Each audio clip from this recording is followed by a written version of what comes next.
이 영감이 이제는 여기까지 쫓아와. 사진은 대체 왜 찍는데? 아니, 나는 그런 게 아니라니까요. 아니긴 뭐가 아니야. 다 늙어서 구질구질하게 왜 이래? 그게 아니라고? 난 여기 타일이 깨져서 고치려고 사진 찍은 거야. 이 앞에 청소하다가 여기가 깨져 있어서. 누가 그 말을 믿을 줄 알고 당장 핸드폰 내놔. 소란 일으키기 싫어서 경찰 안 부르는 걸 다행으로 알아? 청소부면 주제 파악하고 청소나 할 것이지 여자 화장실에 왜 기웃거려? 빨리 핸드폰이나 내놔봐. 오늘 이야기 속의 주인공은 76세 김 씨입니다. 그리고 그의 아들과 며느리가 될 뻔한 어떤 여자에 관한 이야기죠. 사실 이제 와서 생각을 해보면 그 여자가 정말 며느리가 될 뻔했는지 잘 모르겠습니다. 여자 본인이 그렇게 말을 하긴 했어도 김 씨는 본인의 아들이 이런 여자와 결혼을 할 거라고는 생각이 되질 않았거든요. 먹자골목 근처에 상가 건물을 하나 소유하고 있는 김 씨는 건물 청소 하나만큼은 남에게 맡기지 않고 항상 스스로 해왔습니다. 그러면서 건물 세입자들과 인사도 하고 어디 불편한 점은 없는지 바로바로 확인을 할 수가 있었거든요. 그런데 김 씨가 청소할 때 입는 허름한 옷차림을 보고 멋대로 오해한 여자가 바로 아들이 만난다는 그 여자였습니다. 김 씨가 세상을 살다 보니 인성이 첫 번째로 중요한 것이라는 생각이 들더라고요. 그런데 이렇게 앞뒤가 다른 여자를 며느리로 받을 생각을 하면 모르긴 몰라도 아들의 앞날이 밝지는 않을 것 같았습니다. 그래도 결혼하고 싶다고 아들이 소개하기 전에 이런 일이 있어서 다행인 거지. 어쩌면 신기한 일이라는 생각까지 들더라고요.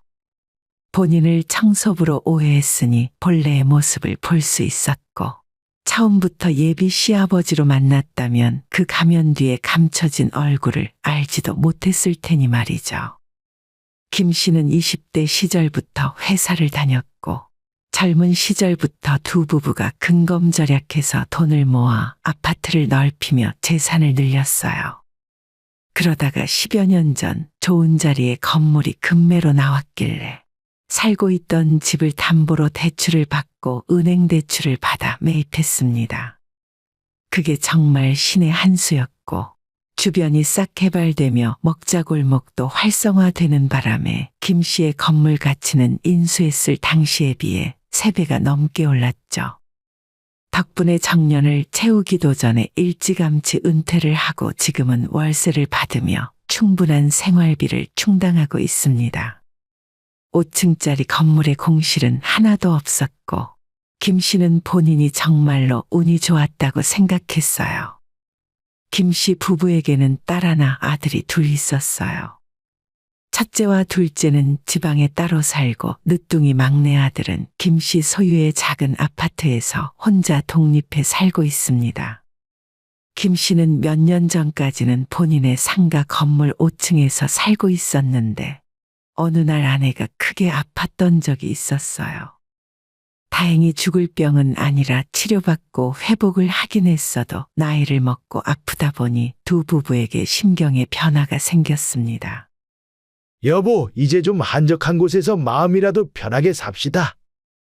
먹자골목은 주변이 너무 복잡했기에 살던 집을 세를 주고 두 부부는 시외곽의 마당에 있는 단독주택으로 이사를 하게 되었죠.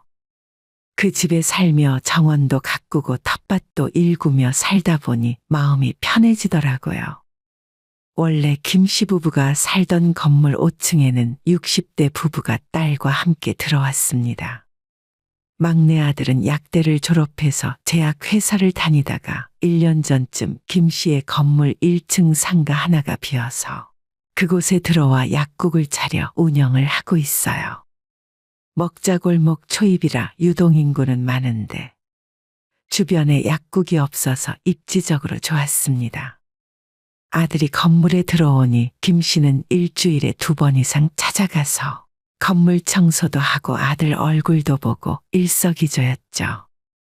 건물 5층에 살 때부터 따로 사람을 고용하지 않고 작은 문제가 생기면 스스로 고쳐서 해결을 하거나 청소도 전부 김씨 부부가 직접 해왔었습니다. 그리고 이사한 뒤에도 지금까지 계속 김씨가 맡아서 해오는 일이죠. 갈 때마다 막내 아들의 얼굴을 볼 수 있어서 좋았습니다. 올해로 76세가 된 김씨의 소소한 일상 중 하나였죠. 아버지 힘들게 왜 맨날 직접 오세요? 이제는 그냥 사람 쓰시라니까요? 주차장을 쓸고 담배꽁초를 줍고 있는 김씨를 향해 하얀 약사 가운을 입은 아들이 걸어 나오며 투덜거렸습니다. 가게 안 지키고 뭐하러 나왔어? 낮 시간에는 좀 한가해요. 아버지 그냥 빗자루 져주세요. 제가 할게요. 아이 됐어. 그냥 내가 마무리하면 돼. 아버지 그러다가 병나요. 앞으로는 제가 주차장을 매일 쓸 테니까 여기까지 매번 나오지 마세요. 아들은 청소를 하는 김씨를 볼 때마다 걱정스러워했습니다. 하지만 누가 시켜서 하는 것도 아니고 사람 쓸 돈이 아까워서 그런 것도 아니었죠. 이 나이에 아무것도 안 하고 놀면 병나는 거야. 아버지 집에도 할 일 많잖아요. 텃밭 가꾸면서 지내시면 될 텐데. 어머니랑 맛있는 거 드시고 놀러 다니세요. 너희 엄마랑 평생 붙어 있었는데 뭘 또 놀러 다녀? 말은 그렇게 했지만 김씨는 은퇴 후 거의 모든 시간을 아내와 함께 보냈습니다. 별다른 친구도 없던 김씨 부부는 맛집도 같이 다니고 여행도 항상 같이 다녔죠. 건물 청소를 하는 것도 본인이 좋아서 하는 거지 힘든 줄도 몰랐어요. 하지만 평화로운 김씨의 일상에 작은 돌멩이가 하나 던져졌습니다. 김씨의 건물 1층에는 카페가 하나 있었는데 그곳을 자주 이용하는 젊은 아가씨였어요. 항상 웃지도 않는 차가운 인상의 아가씨라서 좋게 보이진 않았는데 어느 날 손에 쓰레기를 들고 어디 버릴 곳이 없나 두리번거리다가 김씨를 보고 다가오더라고요. 아저씨, 여기 청소하시는 분이죠? 이것 좀 치워주세요. 라고 하면서 김씨의 발밑에 손에 들고 있던 쓰레기를 던지고 가는 겁니다. 김씨는 그런 여자의 뒷모습을 보며 한숨을 쉬었습니다. 원래 청소를 하고 있으면 담배꽁초나 쓰레기를 주고 가는 사람들은 종종 있었기 때문에 별로 놀랍진 않았는데 적어도 쓰레받기나 김씨가 들고 있는 쓰레기 봉투 안에 넣고 가는 것이 일반적이지. 이렇게 바닥에 던지고 가는 건 처음 봤으니까요. 상식 밖의 사람들이 정말 많다지만 그 중에서도 특히 유별난 여자였습니다. 그런데 어쩐지 김씨의 건물 근처에 자주 출몰했고 그 이후로도 마주칠 때마다 손에 들고 있던 쓰레기를 김씨에게 버리고 갔어요. 이러니 김씨가 그 여자를 기억하지 않을 수 없었습니다. 살면서 워낙 많은 인간군상을 받기 때문에 어쩌다 한 번 마주치는 모르는 사람 때문에 속상해 할 필요 없다고 생각했어요. 그러던 어느 날 김씨의 아들은 최근 만나고 있는 여자가 있다면서 김씨 부부에게 자리를 한번 만들겠다고 하더라고요. 조금 늦은 나이에 막내 아들을 가졌기 때문에 김씨는 물론이고 아내까지 70이 진작에 넘었고 더 늦기 전에 막내 아들까지 결혼시키는 것이 유일한 꿈이었어요. 그동안 막내 아들이 30대 중반 나이가 되도록 여자친구 있다는 소리도 들어본 적 없었기 때문에 불안한 마음도 있었지만 그래도 만나는 사람이 있다고 하니 안심이 되더라고요. 며칠 후 김씨가 또 건물 청소를 하러 찾아갔습니다. 먹자골목 입구 건물이라 하루 이틀만 지나도 건물 주변에 담배꽁초가 수북했어요. 매장 앞은 상가 세입자들이 알아서 치우는 편인데 잘 보이지 않는 주차장 쪽은 김씨 아니면 치울 사람이 없었죠. 청소도구를 챙겨 주차장으로 향한 김씨는 또 그 여자와 마주쳤습니다. 원래 청소를 하면 가장 안쪽부터 쓸고 밖으로 나오면서 하는 법인데 그 여자가 주차장 구석에 쭈그려 앉아 있으니 어쩔 수 없이 조금 떨어진 곳부터 청소를 할 수밖에 없었죠. 그 여자는 김씨는 신경도 쓰지 않고 쪼그려 앉아 전화 통화를 하고 있었어요. 나는 지금 남자친구 만나러 왔지. 아니야, 그 사람 일 끝나려면 멀었는데 잠깐 지나가다 얼굴 보러 왔어. 통화 내용을 들으려고 한 건 아니지만 목소리가 워낙 컸기 때문에 듣고 싶지 않아도 통화 소리가 들려왔어요. 결혼? 야, 나도 30 넘었어. 빨리 해야지. 너처럼 의사랑 결혼해서 일 안 하고 팔자 편하게 살고 싶다. 그래도 이 정도면 나도 나쁘지 않아. 너무 개인적인 대화가 들리는 것 같아 마음이 불편해서 김 씨는 멀리 떨어졌어요. 더 이상 대화 소리가 들리지 않을 때까지 멀어졌고 건물 화단에 버려진 담배꽁초를 줍고 있었는데 통화 중이던 여자와 눈이 딱 마주쳤습니다. 그때부터 뭔가 의식하는 것 같아서 몸을 반대로 돌렸죠. 주차장 안쪽을 쓸어야 청소가 끝나는데 여자가 전화 통화를 하고 있으니 어쩔 수 없이 애꿎은 화단만 뒤적거리고 있었습니다. 잠시 후에 여자가 김 씨에게 다가왔고 다짜고짜 따져묻기 시작했어요. 저기요, 왜 남이 전화하는 걸 엿들어요? 아니에요. 저는 주차장 청소하러 온 거예요. 어쨌든 옆에서 제가 통화하는 거 들었잖아요. 전화 통화를 듣고 싶지 않아서 자리까지 옮긴 김 씨였기 때문에 좀 억울한 기분이 들었습니다. 본의 아니게 죄송합니다. 그런데 엿들은 게 아니고 청소하다가 통화 내용이 들리길래 제가 자리를 옮긴 거예요. 아니, 그냥 죄송하다고 하면 될 것이지 뭔 말이 그렇게 많아요? 그리고 할아버지, 건물 청소하시는 건 알겠는데 행실을 그렇게 하시면 이 건물 이미지가 어떻게 되겠어요? 그 여자는 혼자 쏘아붙이고는 건물 안에 카페로 들어가 버렸습니다. 가만히 청소를 하다가 봉변을 당한 김 씨는 정말 황당한 기분이었죠. 어떻게 젊은 사람이 이렇게까지 경우가 없을 수 있는지. 신경을 쓰지 않으려 해도 사람인 이상 이 정도면 기분이 멀쩡할 수가 없었습니다. 여자가 가버린 후에도 한참을 그 자리에 멍하니 서 있다가 깊은 한숨을 한 번 내쉬고는 주차장 청소를 마무리하고 집으로 돌아갔어요. 더 이상은 그 여자와 마주치고 싶지 않았지만 일주일이 지났을 때 또다시 마주치게 되었습니다. 여자는 아들이 하는 약국에서 나와 또다시 카페로 들어갔어요. 김 씨는 건물 주변을 돌며 쓰레기를 줍고 있었습니다. 1층 카페 창가에 앉은 여자와 김 씨는 서로 눈이 마주치고 말았죠. 그러자 인상을 확 구기며 여자는 얼굴을 돌려버리더라고요. 외부 쓰레기를 모두 줍고 건물 내부를 쓸고 있었는데 마침 그 여자가 카페 뒷문을 열고 나오더니 김 씨를 보고는 주머니 속에 영수증을 구겨서 김 씨 앞에 던져버렸어요. 김 씨는 여자 쪽은 쳐다보지도 않고 빗자루로 영수증을 쓸어 담았습니다. 속으로 깊은 한숨을 한 번 쉬었고 2층, 3층으로 올라가며 계속 쓰레기를 청소했어요. 5층은 세입자가 살고 있어서 스스로 관리를 하기 때문에 4층까지만 김 씨가 청소를 했었는데 화장실 앞에 타일이 깨져 있는 걸 발견했어요. 아니, 이게 왜 깨져 있지? 다행히 한 장만 깨져 있어서 그것만 바꾸면 되겠다 싶더라고요. 혹시나 까먹을까 싶어 김 씨는 휴대폰을 꺼내 타일에 사진을 찍었습니다. 사진을 찍고 있을 때 화장실 문이 갑자기 벌컥 열리고 말았죠.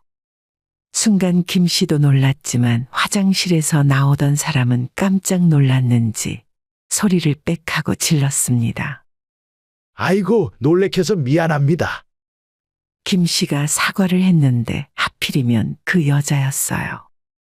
순간 잘못 걸렸다는 생각이 들었고 이 상황이 곱게 넘어가진 않겠구나 싶었죠. 이 영감이 이제는 여기까지 쫓아와? 사진은 대체 왜 찍는데? 여자는 다짜고짜 삿대질을 하며 소리를 빽 하고 질렀어요. 아니, 나는 그런 게 아니라니까요. 아니긴 뭐가 아냐? 다 늙어서 구질구질하게 왜 이래? 그게 아니라고. 난 여기 타일이 깨져서 고치려고 사진 찍은 것뿐이에요. 이 앞에 청소하다가 여기가 깨져 있어서.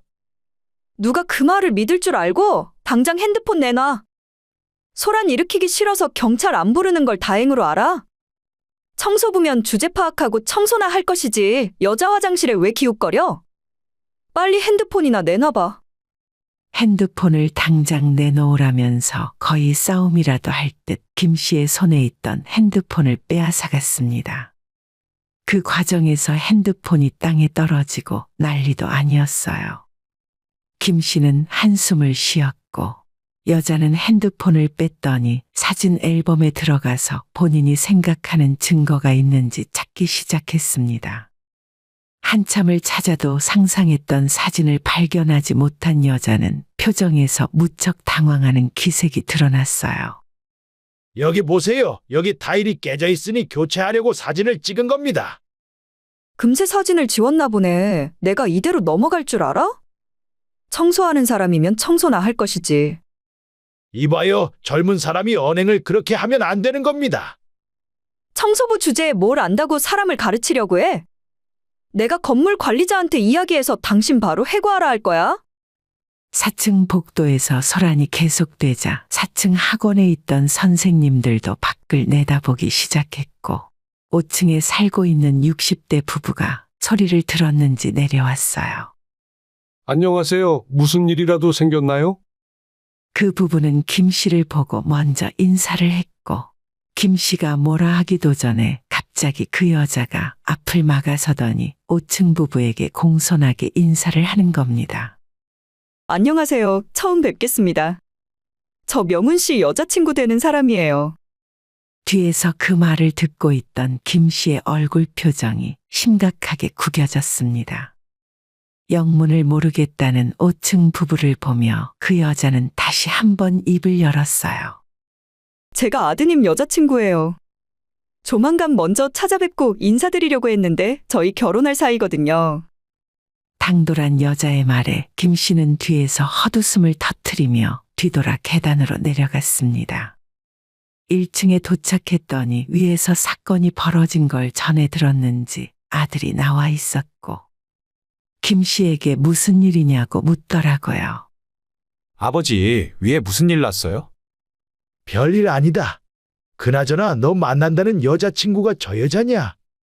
김 씨는 뒤를 따라 걸어 내려오고 있던 여자를 손가락으로 가리켰고 아들은 대체 너가 왜 거기에서 내려오냐는 듯 그 여자를 쳐다봤죠. 마침 잘 됐네. 오빠 그 할아버지 좀 잡아. 아까 내가 화장실에서 나오는데 그 앞을 기웃거리고 있더라고. 휴대폰으로 사진도 찍었는데 경찰이라도 불러야 할까 봐. 아들은 자기 여자친구라는 그 여자와 김 씨를 번갈아 보며 한참을 멍하니 있었어요.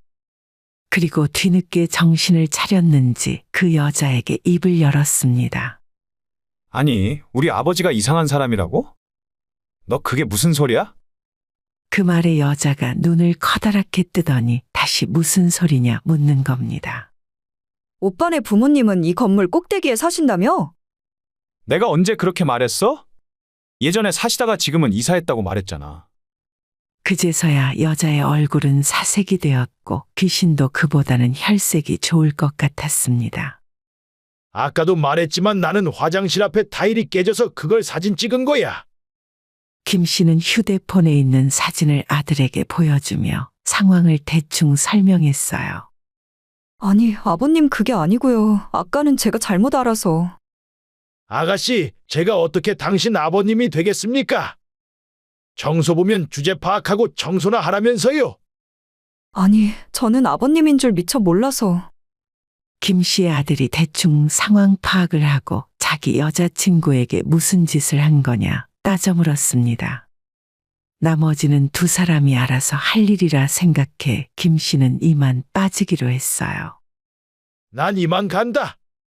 그리고 명훈이 너는 시간 날 때 집으로 건너오거라. 어휴, 정신 똑바로 차리고 살아.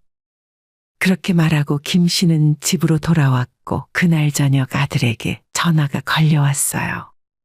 아버지 죄송해요. 제가 사람을 잘못 봤어요. 그 여자랑 오늘 헤어졌습니다. 그래, 알겠다. 김 씨는 더 이상 아무런 말도 하지 않았어요. 막내 아들은 그 뒤로도 한동안 김 씨 앞에서 죄인처럼 굴었지만 그게 아들의 탓이라고는 생각하지 않았습니다. 어차피 끝난 일이니 다 잊어버리자고 생각했죠. 그리고 한 달쯤 지났을 때 김 씨가 평소처럼 주차장을 청소하고 있었는데 그 여자가 찾아왔어요. 아버님, 정말 제가 미쳤었나 봐요. 여기서 무릎이라도 꿇으라면 꿇겠습니다. 그 여자는 몰라서 실수했다며 사과를 하더라고요. 하는 이야기를 들어보니 아들과 확실히 헤어지긴 한 것 같았어요. 몰라서 그랬다는 건 핑계가 될 수 없어요. 그리고 아들과의 문제는 나한테 이야기할 필요 없습니다. 김 씨의 말을 듣고 그 여자는 눈물만 뚝뚝 흘렸어요. 뒤에서 흐느끼는 소리가 들렸지만 그냥 돌아서 버렸습니다. 아무리 실수였다고 해도 한 번 떠난 기차는 다시 뒤로 돌아올 일이 없으니까요. 오늘의 영상은 여기까지입니다. 이 글을 보신 모든 분들의 노년에 웃음과 행복만 가득하기를 기원합니다.